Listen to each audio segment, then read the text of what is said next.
ஒரு மருத்துவமனையில் போய் பார்த்தீங்கன்னா 2 நோயாளி உட்காந்துருப்பான். டாக்டர் வீட்டில் படுத்திருப்பார். வரக்கூடிய நேரத்துக்கு வரமாட்டார்.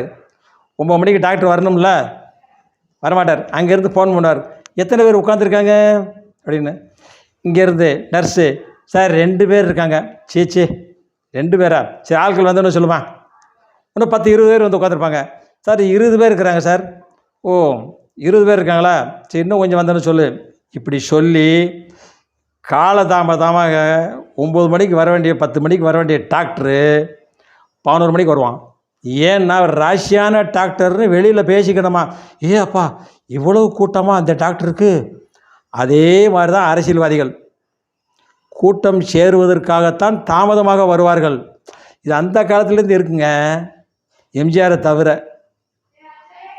கலைஞரை தவிர, அண்ணாவை தவிர, ஜெயலலிதா அம்மையாரை தவிர இப்போ இருக்கிற அரசியல்வாதி அனைவரும் கூட்டத்தை சேர்ந்த பின்னு தான் போகிறாங்க.